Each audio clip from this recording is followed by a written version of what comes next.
Bills Mafia. On tonight's Air Raid Hour, Dave and I will be looking at players on the Buffalo Bills defense who have expiring contracts. And we will be sort of giving a percentage as to the likelihood we think each of these players will be a part of the Buffalo Bills' future, meaning under contract once again in the year 2025. All that plus more, but first.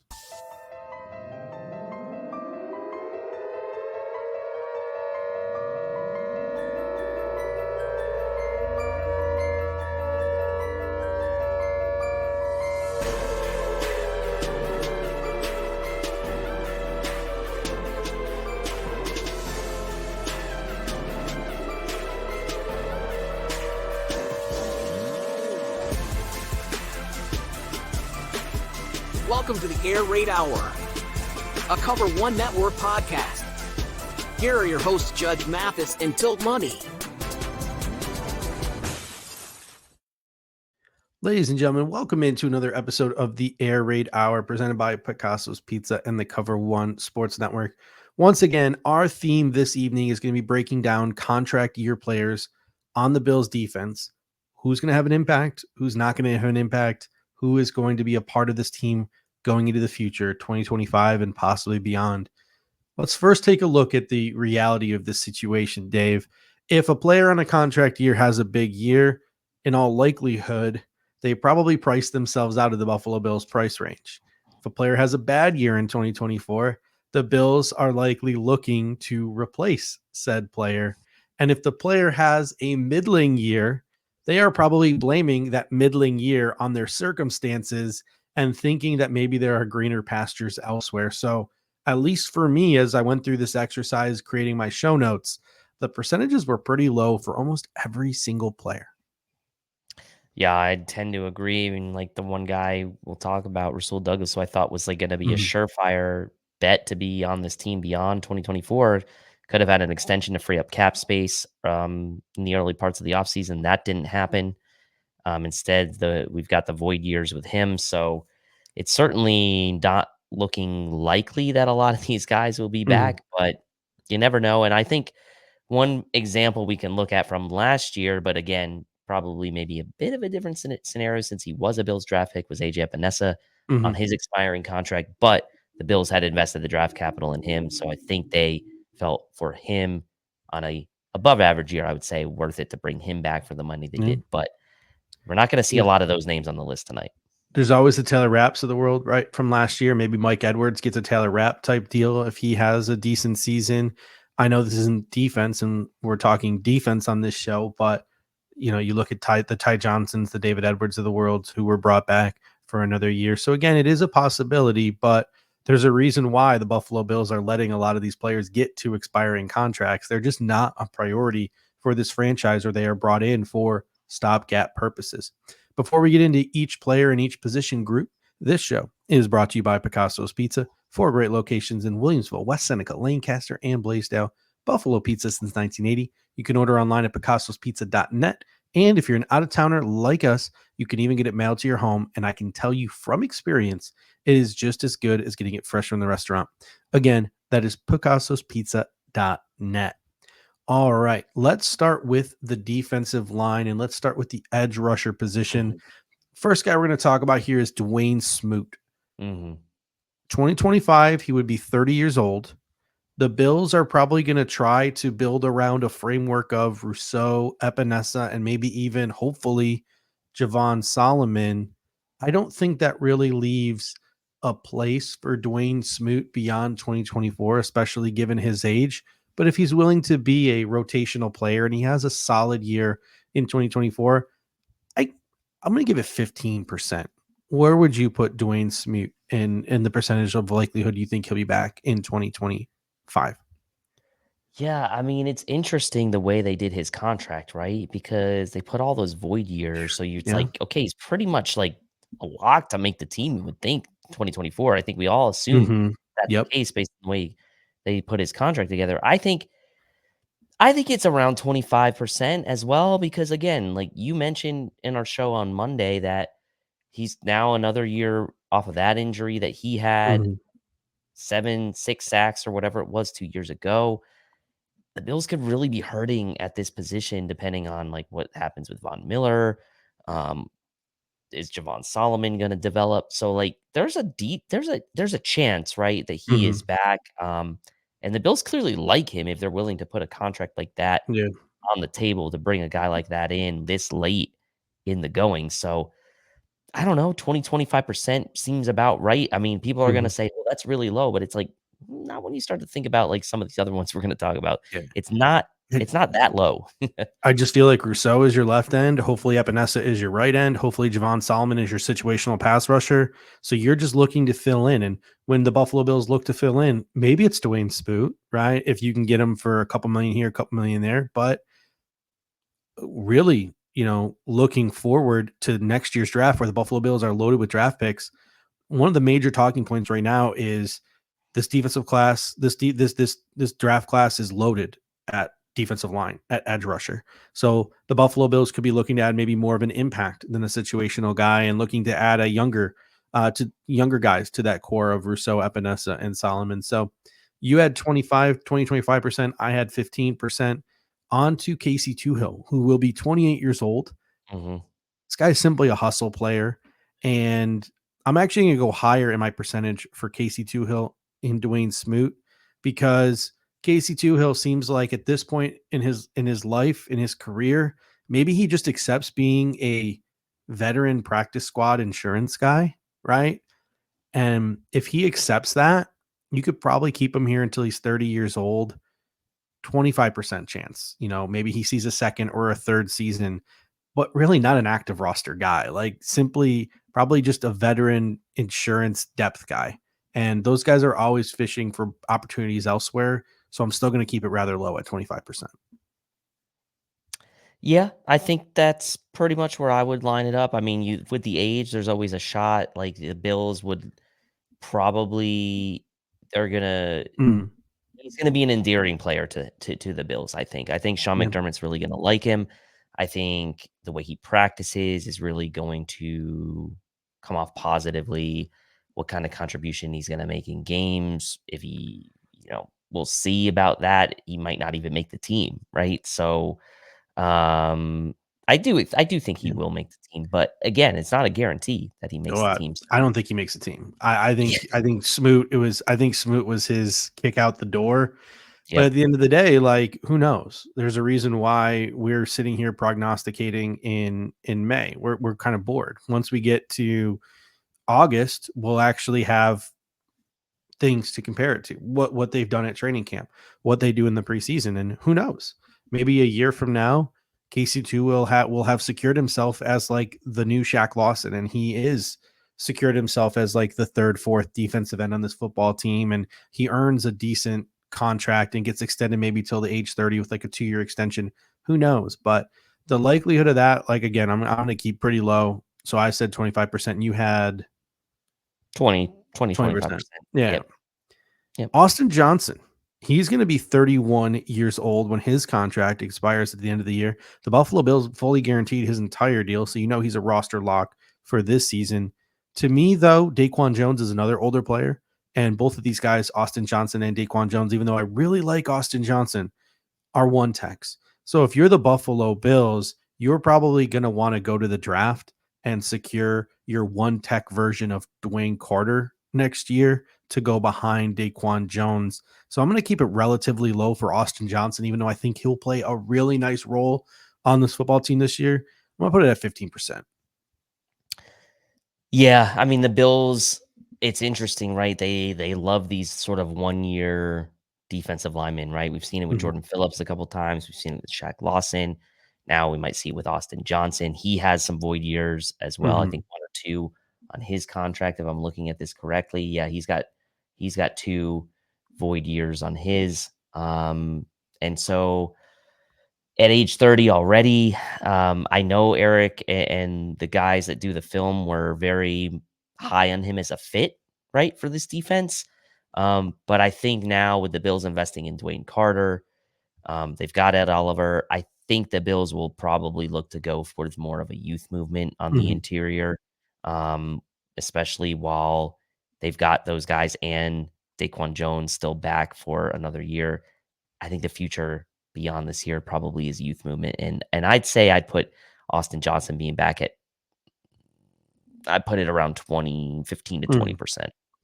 I mean, he might just have a year where you feel like you got to bring him back because he was so good and you're confident that you can get another year or maybe 2 out of him at that level. Because, again, I think we both really like Austin Johnson. We've wanted him. He's been a free agent target for both of us for a long time. So really looking forward to see him on the field next season. DeShawn Williams, he's going to be 33 years old at the end of this season and heading into next season. To me, this is a one and done type of deal. I put it at 5%. I think that might be being generous with a guy like DeShawn Williams. Greg Thompson got mad at me because I told him I hated the phrase non-zero chance. Just I don't know why, but I'll use his phrase here. It's a non-zero chance, so it's not 0%, but it's pretty low. It's pretty low. Moving on to the next position group here, linebackers. We have Nicholas Morrow, who's on a 1-year deal backing up Terrell Bernard. He'll be 30 years old by the time he signs his next contract. I think he is a guy who, I'm knock on wood, I feel like Terrell Bernard's probably going to miss a game or 2 this year, but I'm pretty confident that Nicholas Morrow will step in and fill in admirably, and that will extend the marriage between the Buffalo Bills and Nicholas Morrow beyond the year 2024. I'm going to go 40% with Nicholas Morrow, that maybe he finishes out his career, maybe gets a 1 or 2 year extension, and he finishes out his career as the backup to Terrell Bernard if he's okay with that. Probably not a lot of opportunities out there for him to start elsewhere. So I'm going to go 40% for Nicholas Morrow. I like that percentage for him. I like Nicholas Morrow as a fit as well. He was on Eric's free agent list as well. Mm-hmm. And I don't think Brandon Beane wants to ever get burned again by not having proper depth at linebacker after what happened in the playoffs last year. Like, that's going to be something that sticks with him. And Nicholas Morrow just seems like a guy who fits that. The Bills have the youth, right? At linebacker, Mm-hmm. They have it already. They got Bernard. Milano's getting a little older, but they have Dorian Williams. They have Spector, right? Like, they got Ulo, who they just drafted. Like, having that veteran sort of there on the back end, being sort of the glue at the bottom of the depth chart, and even a guy who could contribute defensively if called upon, more so than an AJ Klein did for the last couple of years, or at least for last year. I'll give it a one-third percentage chance, 33%. So a little lower than you, but my highest so far. Deion Jones will be the oldest 30-year-old in history at the end of this season. I think he has a high probability just of being a practice squad depth player this year. I don't even think he has that high a percentage of a chance to make the active roster. I put Deion Jones at 0.5% of being a part of the Buffalo Bills in 2025. Your thoughts on Deion Jones, who to me is the new AJ Klein? I mean, this is a guy that we could see get cut and re-signed multiple times this season, right? I mean, like, and even in the off season, right? So 5% is kind of like building in a little bit of a, hey, he could get cut and then re-signed multiple times. Like, so we count that. Sure. Like, I'll give him maybe a 5. I'll give him a 1. I'll give him a slightly higher chance than DeShawn Williams, but I'd still say it's less than 5%. So you're less than 5%. I'm literally 0.5%. So not a lot of optimism there for Deion Jones. Now to the real conversation, which is in the secondary. And let's start with Rasul Douglas. At the end of his contract in 2024, Rasul Douglas will be 31 years old. He obviously led the Buffalo Bills in interceptions last year with 4, and that was in a shortened season where he came into a new system. So it's pretty impressive what he did down the stretch for the Buffalo Bills. He, however, is a notably a zone corner, and maybe the Buffalo Bills are looking to adapt and change and get a little bit more versatile. I think maybe Rasul Douglas struggles a little bit this year, isn't as good as he has been in years past. He's 31 years old. I think maybe Kyrie Elam gets a couple of spot starts this year and looks decent. I'm lower than others, but I'm also aware that maybe Rasul Douglas just comes in and he's solid again, and Kyrie Elam does not look great, and the Buffalo Bills, their cupboard is so thin that they feel like they have to pay Rasul Douglas. So, sort of averaging the two of them together, I came up with 30% because I really don't think Rasul Douglas is a part of the Bills' future. I think if he was, they would have saved a lot of money this year by extending him instead of just getting him to take a pay cut. Yeah, and adding those 2 void years as well, right? To his contract is not. To me, this is one that still remains a little bit of a head scratcher to me. I would have given him probably a 2-year extension. I would have paid him Mhm. until his age 32, turn 33 season. I think the style of his game will age better than some other corners of the Mhm. same age that play a little bit differently. Like, I think his style would age better than a guy like Kyer Elam, right? As Kyer gets older later on into his career. Um, so to me, like, with there being again and find ourselves back in the same situation maybe that we were in 2022, um, or I should say 2021, um, this team could be really needing a corner in Mhm. 2025. And if Kyrie Elam doesn't play well or doesn't look like he's going to be a starting type caliber player, the Bills could be really in trouble without Rasul Douglas heading into 2025. So to me, I think if he plays well, that could be a good and bad thing for the Bills. His age may reduce his price Mhm. tag slightly, but if he plays well and he can show that, hey, like my age isn't going to be a huge factor in my ability to play, the Bills may be willing to Yeah. bring back. I'll say 40% chance. The next guy up is Mike Edwards. He will be 29 years old at the end of the 2024 season. So 29 years old heading into 2025. To me, Mike Edwards, he's a very good Swiss Army knife type of safety. He can play nickel, he can play free, he can play strong. Can he carve out a starting role? That is the question. And if he can't, is he okay being a number 3 long term? I think there's a chance that maybe the Buffalo Bills just love his versatility and he just feels comfortable here and he loves it here. And he's like, you know what? I'm not even going to go look to see if I can start somewhere else. I'm just comfortable with my role as like the third guy here, knowing that the Buffalo Bills will find a role for me, knowing that if somebody gets hurt, I will be a guy on a good team. So I'm going to go a little bit higher with Mike Edwards and think that maybe a 40% chance he gets an extension into his age 29 in year 30 season with the Buffalo Bills, maybe a Taylor Rapp type of deal. If he goes out and produces in 2024. I'm not expecting this. I'm not expecting crazy things from Mike Edwards, but if he's just solid and dependable, I think an extension is probably warranted if he's willing to again just be that type of number 3 here. Yeah, and I expect there to be again. I expect him to get a first crack at that starting quote free safety job, right, to start Mhm. this year. And I do think Bishop and Rapp, they're they're kind of like more line of scrimmage type guys. I know Bishop can do. I know they Mhm. both can do both. They can both do both, right? I get that. But maybe that's an opportunity for Mike Edwards to say like, "Hey, like I'm really your, best center fielder, your best sort of deep Mhm. safety, and I'm going to show you that in 2024 and I'm going to parlay that into maybe a 1-year extension for 2025 as the Bills figure out what they want to do for the future at strong safety, which we all believe is going to be Cole Bishop Mhm. as they put the draft capital into them. But the Bills may also be like, hey, we gave Taylor Rapp, I should say, a multi-year deal. Not that we can't get out of it, but like, is it Mhm. going to be Rapp and Bishop as the future safety tandem of this team? And Mike Edwards doesn't have a spot because he's on a 1-year deal.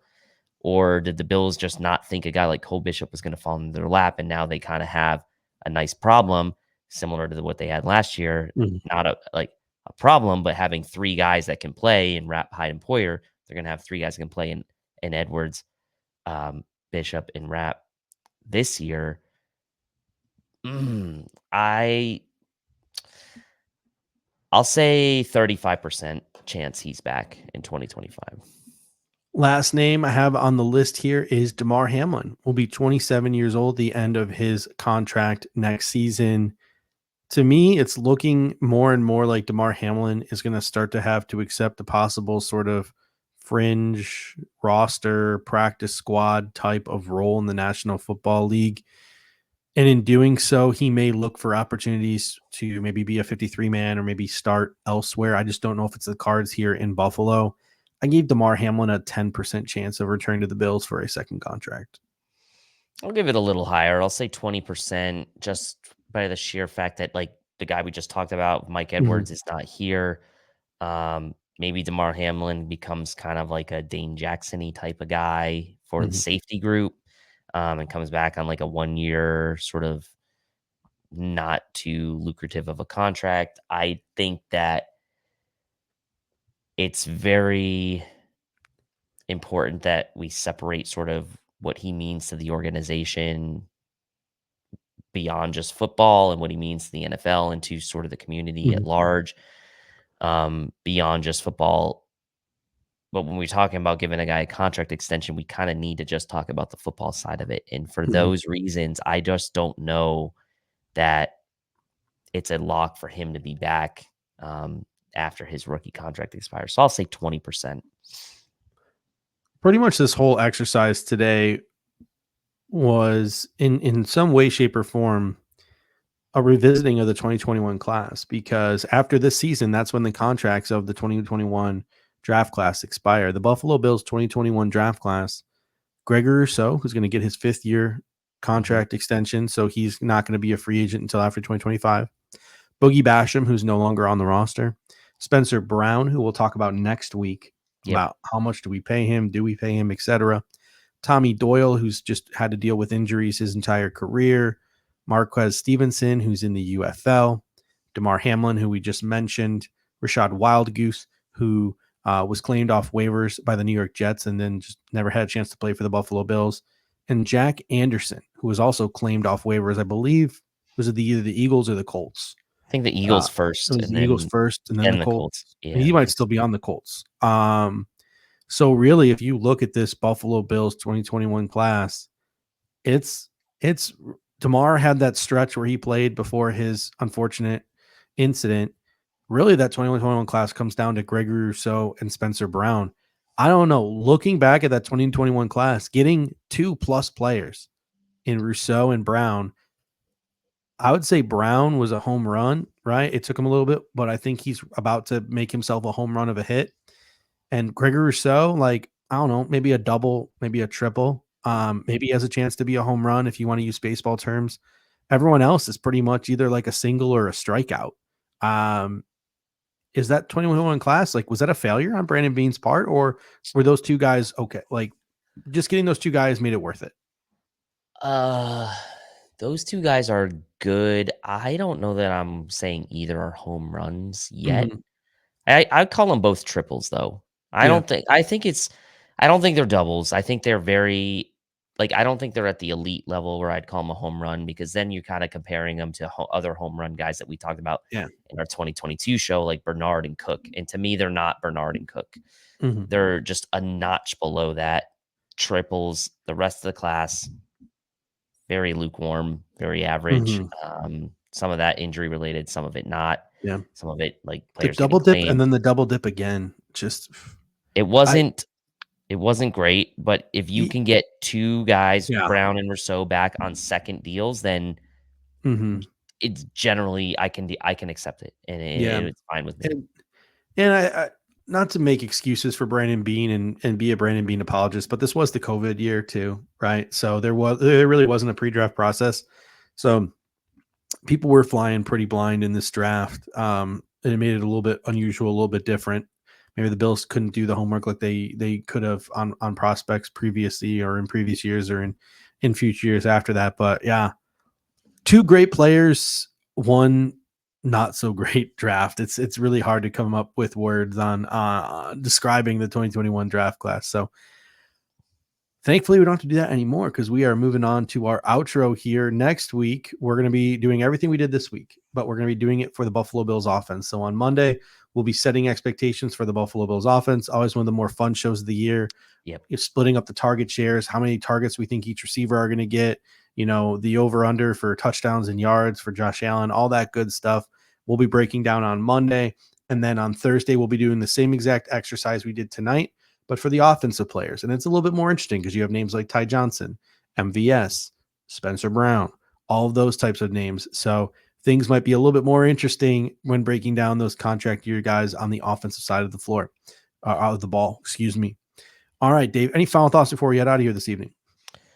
No, I think the offense will be an interesting discussion. It just it's very interesting going through the exercise on the defense because you kind of just feel like the Bills are going to be in a situation like they were in free agency next year, where it's a lot of Austin Johnson type signings, and all is it those going to draft picks next year are going to the defense. We need edge rushers. We need a one tech.